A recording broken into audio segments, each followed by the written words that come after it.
So the question is, if these classic demonstrations don't work, what do we need to do in order to make them better so we can actually teach people these ideas or give people these concepts? So we turn to a professor from Madison who actually was a simultaneous chemistry and playwriting professor, not your most common combination. And she decided that the best way to make these presentations better, or these demonstrations better, was to merge her two fields. So she said, okay, we can take a concept in science, in her case in chemistry, and we can turn it into a story. So let's take a look at what that would actually be. Now, in a standard science demonstration, you start off with the beginning. You set something up, you say, ooh, I have this stuff here. What do we think's going to happen? And then, immediately afterwards, you get the end. You show them what's going to happen. Then this is often followed, in most cases with demonstrations, pretty quickly by an explanation. Here is why this happened. So you say, hey, look at all this cool stuff. What do you think's going to happen? Here's what happens. And here's why that happened. And this is that standard formula that it turns out doesn't work super well. In a story, we have similar components. So we still start off with a beginning. We still have this question of what is going to happen. Maybe we meet some characters, we come across a situation. We want to know what's going to happen, what's going to go down. But in this case, the end is delayed. The end in this story actually comes, crazily enough, at the end. And we tell people what happens at that point in time. But in a story, we have this whole extra component of the middle, the details, that explanation. It actually comes more in the center of the story than it does after all of the big action. Now, if we break the middle apart a little bit, and in the world of playwriting or storytelling, we call this middle section the rising action, we can actually add a couple different elements. We give the opportunity for people to make predictions, whether that's happening officially out loud or just in their head. People are starting to make guesses. In a mystery story, they're often trying to figure out who done it in advance, and they start to formulate their ideas. As you go through that rising action, you get more and more information. You gather bits and pieces of content, of info about characters, about situation, about what's going on as you move along. Sometimes you get the added benefit of a twist. Something really unexpected happens, or something really unexpected is given to you that turns your prediction on its head. Sometimes there's not a twist. Sometimes you just get information that confirms your original prediction. And then at the end of this middle section, so not the end, often people will start to change their opinions, right? So how many of us have had the opportunity to watch a whodunit of some sort, and you get your idea about who you think it is? You go through the process of learning more about the story, and then you're like, oh, no, I was wrong. It's this person. And this makes it very exciting, because then when you get to the actual end, you are really, really into seeing what happens, right? You're now invested. You've gone through this process of connecting your brain to the story and putting yourself into it in terms of making these predictions. And so this prediction sandwich, as I like to call it, sort of elevates people's personal connection. It elevates their excitement. And then the extra cool thing is it actually also allows you to evaluate what somebody has learned from the beginning to the end of this process, which I'll get more to in a little bit.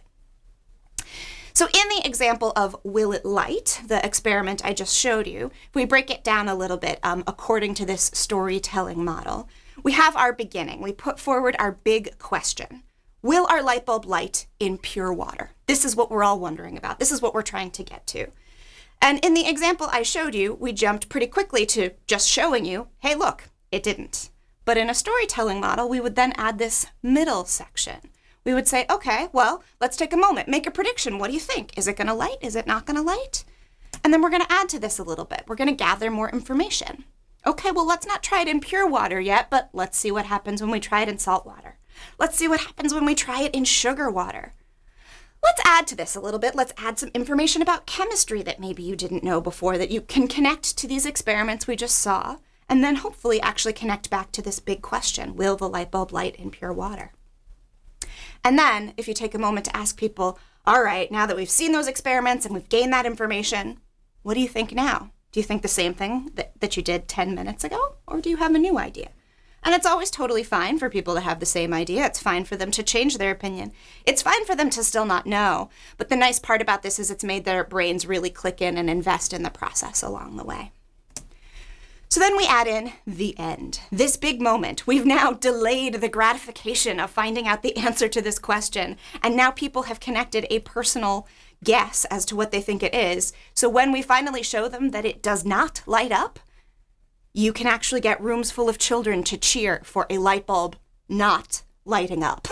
It's pretty amazing to watch a bunch of 9-year-olds go, woohoo, when something doesn't happen. Because it happens to be the not happening that they had decided they thought was not going to happen. And so they're right. They're confirmed about the idea that they had. All right. So we have here our conductivity tester. We're going to try to get our light bulb to light up. And in order to do that, we're going to need to connect this yellow piece to this yellow piece. And the easiest way for us to do that is by putting it in some liquid to see if we can get that electricity to move through the liquid and connect this one to this one. Now, my big question for you is whether or not we think that this light bulb is going to light up when I put our 2 yellow pieces or our tester into pure water. So I'm going to give that a try. Ladies and gentlemen, give me a drum roll, please. Actually, wait. I think before we do that, we need to make some guesses. So in science, we like to make guesses or predictions about what we think are going to happen. So I would love to see from everybody, if you think our light bulb is going to light up in pure water, give me a thumbs up. If you think our light bulb is not going to light up in pure water, give me a thumbs down. And if you have no idea what's going to happen, because that's okay, you can give me a thumb in the middle. But everybody should be showing me a thumb up, a thumb down, or a thumb in the middle. All right, fantastic. We have some guesses. Ladies and gentlemen, let's try it again. Give me another drum roll, please. Dun, dun, dun. Oh, wait, no, hold on. Before we try that, we're going to need to try something else. There's a little more information that we need. Because you'll notice I have some other jars here. So there's pure water in this one, but this jar has salt water in it. So ladies and gentlemen, we're going to start off by testing what happens with salt water. Find out whether the salt water can light up our light bulb. So give me another drum roll. Ta-da! So check it out. Our salt water actually does light up our light bulb. And the reason for that is that our salt water actually has charged particles in it. Salt is made up of 2 different particles that each have a charge. And when those charges move through the water, that's just electricity. Electricity is what we get when you have charges moving from one place to another. So our salt water gives us charges that can move.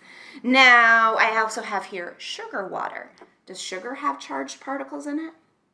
It doesn't. So let's see what happens if we test out our sugar water. Drum roll, please. Oh, it doesn't work. So our water that has our charged particles of salt mixed into it does light up the light bulb. Our water that has no charged particles, or sugar that doesn't have any charges, does not light up the light bulb.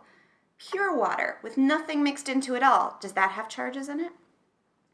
No, it doesn't, right? It's just pure water. It doesn't have anything else extra. So ladies and gentlemen, it is now finally time for us to test out our pure water once and for all. Give me a nice big drum roll. Oh, wait, no, sorry. I lied. What I need is to actually hear one more guess from all of you. So we've talked a little bit about salt water and sugar water and how they're different. See if you can take what we've learned about salt water and sugar water and mix that together in your brain to see if we can figure out what will happen with the pure water. So if you think our pure water will light up our light bulb, give me a thumbs up. If you think it will not light up the light bulb, give me a thumbs down. If you don't know, still totally fine not to know, give me a thumb in the middle. All right, fantastic. Nice work, ladies and gentlemen. Biggest drum roll ever. We're actually going to test it out, and ta-da! The pure water does not light the light bulb. Now here's the tricky part. Can anyone tell me why? Now, in this case, you'll probably also then want to jump in and recap why. Connect back to the middle, remind them, okay, so remember we talked about this chemistry situation, we talked about the salt, we talked about the sugar, we talked about how pure water doesn't have those things in them, and so why maybe in this particular experiment it's not going to work. The cool thing is if you've done your middle section well enough, oftentimes you can actually get somebody that you're working with, a student, a guest, your audience members, to actually do that recap for you. You can say, all right, we figured it out, it didn't work. Who can tell me why? And that's a really cool thing because sometimes you can get them to repeat back to you the content that you've just said. Now, what I often like to do in this case is also add what I call a second season cliffhanger to keep on our storyline, which is that you can then have them ask, what's the next big question? Or you can ask the next big question. Maybe you have another thing you want to talk about. But it's just sort of after you've gone through the arc of this whole story and gotten to the end and people are really excited, this is an amazing time to then add in a new question or to then draw them into the next thing you want them to consider. And this is also a great place that you can plug in the notion of why do we care. So in some cases, we might have just seen an experiment, we might have just learned a bit of content, but you now have the opportunity to connect it more directly to their lives or to their real world experience. All right, so now we have figured out that our light bulb does not light in pure water. It does light in salt water. It does not light in sugar water. Now it's time to figure out why that's important to us. So ladies and gentlemen, I need everyone to hold your hands up in front of you like this and wiggle your fingers at me like this. The reason why your fingers are wiggling right now is because of electricity. There's an electrical message traveling from your brain down your spine to your fingers telling them to go wiggle, wiggle, wiggle, wiggle, wiggle, wiggle. And so we actually need in our bodies, just like in this experiment, substances that help electrical charges move so they can get from our brain to our fingers or to any muscle that we want to have move. And sometimes when we exercise a lot, we actually lose some of these substances or some of these materials. So what is something that that happens to our body when we exercise? Just yell it out at me. Sweat. We sweat, exactly. So when we sweat, we lose water from our bodies, but we also lose different types of minerals and materials. And this is essentially like the salt water in our body. If you've ever tasted your sweat, you might have noticed it tastes kind of salty. So if we lose too much of that salt, we don't have the materials in our body that we need to move the charges to make our muscles move. So sometimes we can drink things that help put some of those materials back. We want to put lots of water back, but sometimes we also need some of those salts as well. Now, there are lots of different things that we can try. For example, some people like to drink sports drinks. So I have a sports drink here. It's blue flavored. And some people also like to drink coconut water. This is sort of a newer fad in replacing our salts or our minerals. We call these electrolytes. So I thought it would be fun today, now that we have all of this information about getting our light bulb to light up, to see how well these drinks actually move electricity, how much electrolyte is actually in these drinks, and how much they help us out. So ladies and gentlemen, as a reminder, I'm going to show you what it looks like when we put our light bulb into salt water, because you can think of the salt water as being kind of like our sweat. So when we lose our sweat, we lose quite a bit of electrolyte through that. But if we drink a sports drink, let's find out if we put some back. Ladies and gentlemen, give me a little drum roll, please. Ta-da! Yeah, it does give us a little bit of electrolyte. Our light bulb is lighting up a bit, but not very much. It turns out that these sports drinks are mostly sugar and food coloring and fancy advertising that make it seem like they're gonna help you out with all of your sports, make you a better athlete. They do give you a little bit of those electrolytes, but not actually all that much. All right, ladies and gentlemen, we're gonna try out our coconut water, the newest and sort of most popular new fad in replacing electrolytes. I'd like you to give me a thumbs up. What do you think is gonna happen with the coconut water? If you think it's gonna be brighter than our sports drink, give me a thumbs up. If you think it's going to be less bright than the sports drink, give me a thumbs down. Thumb in the middle if you feel like you don't know. All right, ladies and gentlemen, let's try it out. Our coconut water. Drum roll, please. Ta-da! Turns out our coconut water actually does have quite a bit of electrolyte in it. And it is for this reason that some people, when they drink it, think it tastes disgusting. But it does actually help you replace some electrolytes. Still better off with just water, but it will help you a little more than that sports drink will. So what I recommend now is taking a moment to see if you can find a topic or find something that you can try where you could put this into this situation.